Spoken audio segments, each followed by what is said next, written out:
Hello everyone, welcome back to my official YouTube channel Rozgar with Naveen. दोस्तों, आज का ये वीडियो बहुत ही ज्यादा खास होने वाला है आप सभी के लिए। अगर आप भी आरपीएफ की भर्ती के लिए अप्लाई करना चाहते हैं तो आपको ये पता होना चाहिए कि आरपीएफ की भर्ती के लिए कौन कौन से डॉक्यूमेंट्स की आवश्यकता पड़ती है। दोस्तों, आज की इस वीडियो में हम आप सभी के लिए आरपीएफ की नई भर्ती के लिए जो डॉक्यूमेंट्स लगने वाले हैं उनकी पूरी की पूरी लिस्ट लेकर के आए हैं।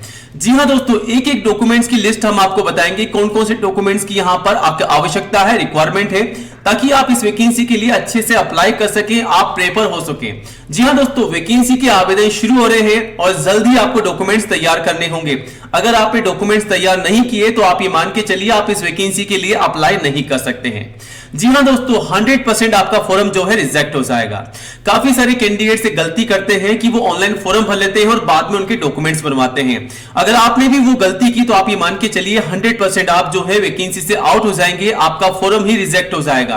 क्योंकि जब आप अप्लाई करते हैं उस वक्त आपके पास डॉक्यूमेंट्स होने चाहिए। अगर आप उन डॉक्यूमेंट्स के बिहाफ पर अप्लाई करेंगे तो आपको आगे जाकर के जब डॉक्यूमेंट वेरिफिकेशन का समय आता है सारी प्रक्रिया के बाद में, तब आपको वहां पर जो है वो डॉक्यूमेंट शो करने पड़ते हैं। अगर आपने वो जानकारी ऑनलाइन फॉर्म में डाली है बिना डॉक्यूमेंट्स के, तो अगर आप मान लीजिए डॉक्यूमेंट्स में कुछ भी बदलाव हो जाता है तो आपको वहां से बाहर निकाल दिया जाएगा। क्योंकि रेलवे ये कहता है कि जब भी आप ऑनलाइन फॉर्म भर रहे हैं वही जानकारी दीजिए जो आपके डॉक्यूमेंट्स में है। अगर आपने वो गलत जानकारी दी तो आपको वहां पर बिना सोचे समझे 1 सेकंड के अंदर बाहर कर दिया जाएगा। बिल्कुल मिसमैच नहीं होना चाहिए, बिल्कुल वही जानकारी आपके फॉर्म में होनी चाहिए जो आपके डॉक्यूमेंट्स में है। तो आपको वो गलती नहीं करनी है। फॉर एग्जांपल आपको बता दें, कई बच्चे ऐसे गलतियां करते हैं, उनका नाम पहले कुछ और होता है, बाद में डॉक्यूमेंट्स में वो अपना नाम बदलाव कर लेते हैं। जो बदलाव करने के बाद में जो नाम उनका होता है वही रियल नाम होता है। ठीक है, तो आपको वो गलती नहीं करनी है। अगर आपका नाम डॉक्यूमेंट्स में जो आपने लीगली रख रखा है वही नाम आपको यहां पर देना है। जो भी इंफॉर्मेशन आपकी है वही आपको देनी है। तो आज का ये वीडियो दोस्तों आप सभी के लिए काफी इंपॉर्टेंट होने वाला है। वीडियो को कंप्लीट एंड तक जरूर देखिएगा। अगर आप भी आरपीएफ में सिलेक्शन पाना चाहते हैं, डॉक्यूमेंट वेरिफिकेशन की पूरी इंफॉर्मेशन पाना चाहते हैं, तो वीडियो को कंप्लीट एंड तक जरूर देखिएगा। और आगे बढ़ने से पहले दोस्तों वीडियो को प्यारा सा लाइक कीजिएगा। लाइक करने में कंजूसी मत कीजिएगा और अपने सभी दोस्तों के साथ इस वीडियो को ज्यादा से ज्यादा शेयर कीजिएगा। आपके सभी ग्रुप के अंदर, चाहे वो व्हाट्सएप ग्रुप हो या फेसबुक ग्रुप हो, सभी ग्रुप में इस वीडियो को ज्यादा से ज्यादा शेयर कर दें दोस्तों के साथ में, ताकि उन्हें भी जानकारी हो, वो भी तैयारी कर सके। और हाँ दोस्तों, रोजाना इसी प्रकार रेलवे भर्ती की पल पल की अपडेट पाने के लिए हमारे ऑफिशियल यूट्यूब चैनल को सब्सक्राइब कीजिएगा और बेल आइकन दबा करके ऑल कीजिएगा और वीडियो को प्यारा सा लाइक कीजिएगा।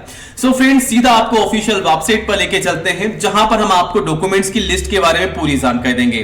काफी सारे बच्चों का एक ये भी सवाल होता है कि उनके पास जो सर्टिफिकेट है क्या वो स्टेट लेवल के होने चाहिए या फिर सेंट्रल लेवल के होने चाहिए। तो इसके बारे में भी हम आपको क्लियर जानकारी देना चाहते हैं। ठीक है, तो दोस्तों आवेदन शुरू होने से पहले जल्द से जल्द आप जो है डॉक्यूमेंट्स को तैयार कर लीजिएगा। कौन कौन से डॉक्यूमेंट्स है आइए आपको बताते हैं सीधा ऑफिशियल वेबसाइट के थ्रू।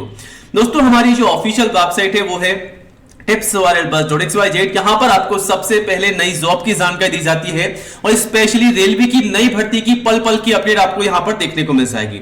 तो रोजाना यूट्यूब के अलावा हमारी वेबसाइट पर भी विजिट कीजिएगा। ठीक है, तो हम आ चुके हैं दोस्तों सीधा हमारी ऑफिशियल वेबसाइट पर और आज हम आपको आरपीएफ 2024 के डॉक्यूमेंट्स की लिस्ट के बारे में पूरी जानकारी देने वाले हैं। सबसे पहले आपको छोटा सा एक ब्रीफ में जानकारी देते हैं। रेलवे भर्ती बोर्ड की तरफ से जो आरपीएफ की वैकेंसी निकाली जा रही है वो कांस्टेबल और सब इंस्पेक्टर एसआई की पोस्ट पर भर्ती है। कांस्टेबल की भर्ती के लिए 10th क्लास पास अप्लाई कर सकते हैं, वहीं एसआई की भर्ती के लिए ग्रेजुएट पास कैंडिडेट्स अप्लाई कर सकते हैं। और हाँ, ध्यान रखिएगा, यहां पर लड़कों के अलावा लड़कियां भी अप्लाई कर सकती है। तो 100% जो है दोनों ही कैंडिडेट्स अप्लाई कर सकते हैं। ऑल इंडिया की जॉब है। अब कौन कौन से डॉक्यूमेंट्स की यहां पर आवश्यकता पड़ती है, चलिए हम उसके बारे में जानकारी देते हैं आपको, ताकि आप जो है अच्छे से अप्लाई कर सके और डॉक्यूमेंट वेरिफिकेशन के समय आपके पास में डॉक्यूमेंट तैयार होने चाहिए। ठीक है, लेकिन उससे पहले, अप्लाई करने से पहले आप इन डॉक्यूमेंट्स को तैयार कर लें ताकि आगे जाके आपको कोई भी प्रॉब्लम ना आए। ठीक है, तो सबसे पहले हम बात करेंगे नंबर 1 डॉक्यूमेंट्स के बारे में, जो कि है आपका एप्लीकेशन फॉर्म। ठीक है, सबसे पहले जब भी आप ऑनलाइन अप्लाई करते हैं, जो भी आप इंफॉर्मेशन आपके ऑनलाइन फॉर्म में देते हैं, तो वो फॉर्म देने के बाद, जानकारी देने के बाद में आप जब सबमिट करते हैं तो आपके सामने प्रिंट का ऑप्शन आता है। जब भी आप प्रिंट आउट निकलवाते हैं तो उसकी 2 कॉपी रख लीजिए आपके पास में।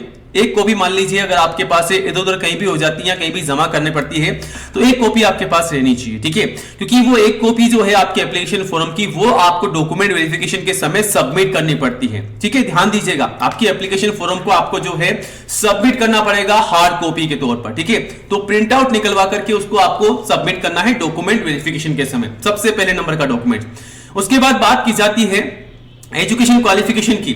तो एजुकेशन क्वालिफिकेशन के सर्टिफिकेट में कम से कम क्या क्वालिफिकेशन का सर्टिफिकेट होना चाहिए, 10वीं का, ठीक है। तो अगर आपके पास में मैट्रिकुलेशन यानी कि 10th स्टैंडर्ड का सर्टिफिकेट है, 10वीं की मार्कशीट है, तो आप यहां पर आप अप्लाई कर सकते हैं। डॉक्यूमेंट वेरिफिकेशन के समय आपको ये डॉक्यूमेंट्स की जरूरत पड़ेगी। वहीं 10वीं के अलावा आपके पास में 12वीं का है या ग्रेजुएट का है, जो भी आपने यहां पर लगाया है, अगर आपके पास वो है तो आप यहां पर उसको सबमिट कीजिएगा। आप उसकी जानकारी जो है ऑनलाइन फोरम में दे सकते हैं। अगर आपके पास नहीं है तो आप उसे ब्लैंक कर दीजिएगा, छोड़ दीजिएगा, केवल आप 10वीं की मार्कशीट ही लगा दीजिएगा। अगर आप मान लीजिए केवल 10वीं ही पास है, 12वीं पास नहीं है, ग्रेजुएट पास नहीं है, तो इन दोनों को छोड़ दीजिएगा, इनकी आवश्यकता नहीं है। केवल 10वीं की मार्कशीट की आवश्यकता आपको पड़ने वाली है अप्लाई करते समय और डॉक्यूमेंट वेरिफिकेशन के समय भी, ठीक है। अब आगे बढ़ते हैं, 3rd नंबर के डॉक्यूमेंट्स के बारे में बात करते हैं, जो कि आइडेंटिटी प्रूफ है, ठीक है। अगर आपके पास में इनमें से कोई भी एक आईडी प्रूफ है तो आप इस वैकेंसी के लिए अप्लाई कर सकते हैं। डॉक्यूमेंट वेरिफिकेशन के समय आप जो है दिखा सकते हैं। अब आप मान लीजिए आपके पास आधार कार्ड है, वोटर आईडी कार्ड है, ये 2 डॉक्यूमेंट तो आपके पास लगभग सभी के पास होगा, ठीक है। उसके बाद पासपोर्ट की बात करें तो पासपोर्ट लगभग सबके पास नहीं होता है, अगर आप है तो आप दिखा सकते हैं। ड्राइविंग लाइसेंस भी कई कैंडिडेट्स के पास देखने को मिल जाएगा, ये भी आप वहां पर शो कर सकते हैं। पैन कार्ड भी आप लेके जा सकते हैं, ठीक है। तो ये आपके पास में आईडी प्रूफ होने चाहिए। जब भी आप एग्जाम देने जाते हैं तो एग्जाम में एंटर करने से पहले आपको जो है आईडी प्रूफ दिखाना पड़ता है, तो इनमें से कोई भी आईडी प्रूफ आप दिखा सकते हैं। वैसे तो ड्राइविंग लाइसेंस या आधार कार्ड या पैन कार्ड भी आपका चल जाएगा, ठीक है। तो इनमें से कोई भी डॉक्यूमेंट्स आपके पास है तो डॉक्यूमेंट वेरिफिकेशन के समय आपको तैयार करने होंगे। पासपोर्ट की जरूरत नहीं है, लेकिन अगर आपके पास है तो चल जाएगा। ड्राइविंग लाइसेंस की भी इतनी आवश्यकता नहीं पड़ती है, लेकिन अगर आपके पास है तो चल जाएगा। वैसे आधार कार्ड या वोटर आईडी कार्ड या फिर पैन कार्ड, ये तीनों तो होने ही चाहिए, ठीक है। तो इन तीनों की आवश्यकता आपको पड़ने वाली है, ठीक है, डॉक्यूमेंट वेरिफिकेशन के समय। अब बात करते हैं डेट ऑफ बर्थ के प्रूफ के बारे में, ठीक है।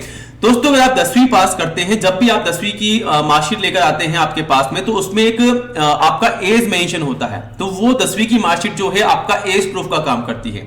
अगर आपके पास में 10वीं की मार्कशीट है जिसमें मेंशन किया गया है आपकी डेट ऑफ बर्थ को, तो आप उसे 100% एज प्रूफ के तौर पर काम पे ले सकते हैं। अगर आपके पास वो नहीं है तो आपके पास में बर्थ सर्टिफिकेट होना कंपलसरी है, ठीक है। तो जो कि मान्यता प्राप्त होना चाहिए, ठीक है। अगर आपके पास बर्थ सर्टिफिकेट है, इनमें से दोनों में से कोई भी डॉक्यूमेंट्स है तो आप एलिजिबल रहेंगे, ठीक है। अब बात करते हैं कास्ट सर्टिफिकेट के बारे में, कैटेगरी सर्टिफिकेट के बारे में। यहां पर काफी सारा सवाल हमारे पास आता है कि सर कास्ट सर्टिफिकेट क्या स्टेट का होना चाहिए, सेंट्रल का होना चाहिए। मैं आप सभी को कहना चाहता हूं कि यहां पर सेंट्रल का ही लगेगा, ठीक है। अगर आपके पास में स्टेट का है तो आप सेंट्रल का अप्लाई कर दीजिए, सेंट्रल का ही यहां पर लगने वाला है। तो दोस्तों सेंट्रल के लिए आप अप्लाई कर दीजिए, लगभग 7 दिनों के अंदर आपके पास में बन के भी आ जाएगा। तो अप्लाई करने के से पहले आप जो है आपका कास्ट सर्टिफिकेट बनवा सकते हैं और इस वैकेंसी के लिए अप्लाई करते समय उसकी जानकारी दे सकते हैं। डॉक्यूमेंट्स में अगर मांगा जाता है तो आपको वो अपलोड करना भी पड़ सकता है, ठीक है, क्योंकि यहां पर आपका सिग्नेचर और फोटोग्राफ के अलावा आपसे कुछ डॉक्यूमेंट्स मांगे जाते हैं जिसमें कास्ट सर्टिफिकेट भी होता है। अगर आपसे वो मांगा गया तो आपको वो अपलोड करना पड़ेगा। तो आप सभी से रिक्वेस्ट है कास्ट सर्टिफिकेट जो है सेंट्रल का ही लगाइएगा ताकि आपका फॉर्म जो है रिजेक्ट ना हो।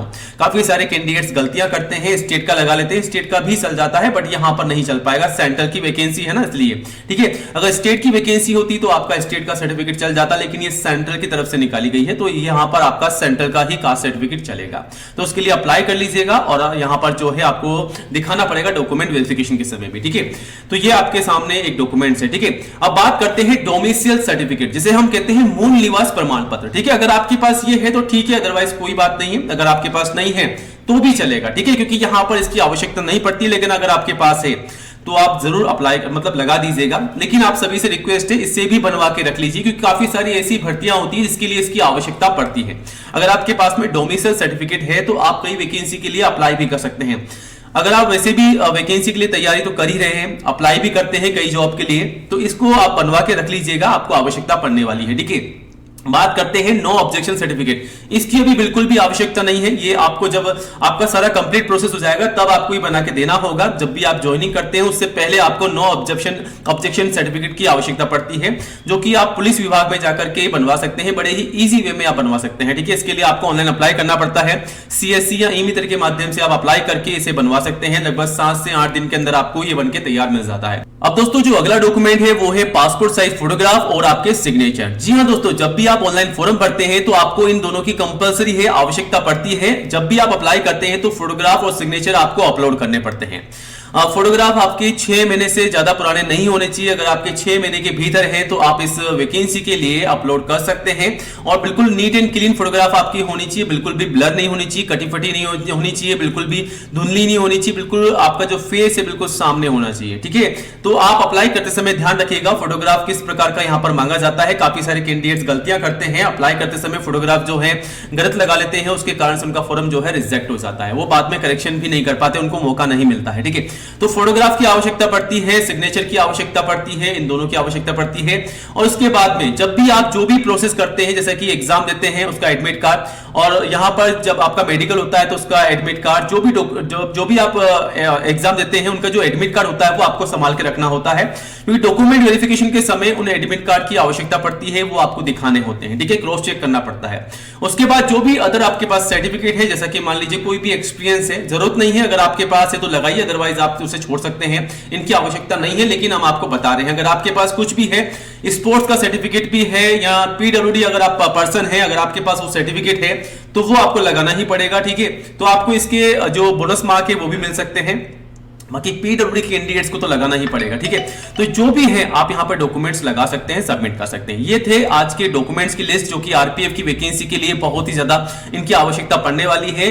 अप्लाई करने से पहले आप सभी से रिक्वेस्ट है, इन डॉक्यूमेंट्स को तैयार कर लीजिएगा और अप्लाई करते समय इन डॉक्यूमेंट्स के बिहाफ पर ही अप्लाई कीजिएगा, क्योंकि आगे इनकी आपको आवश्यकता बहुत ज्यादा पड़ेगी। बाद में आप फील करेंगे, आप इस वीडियो को, हमारे चैनल को याद रखेंगे कि अगर हमने सर की बात मान ली होती तो आज हमें ये दिन देखना नहीं पड़ता।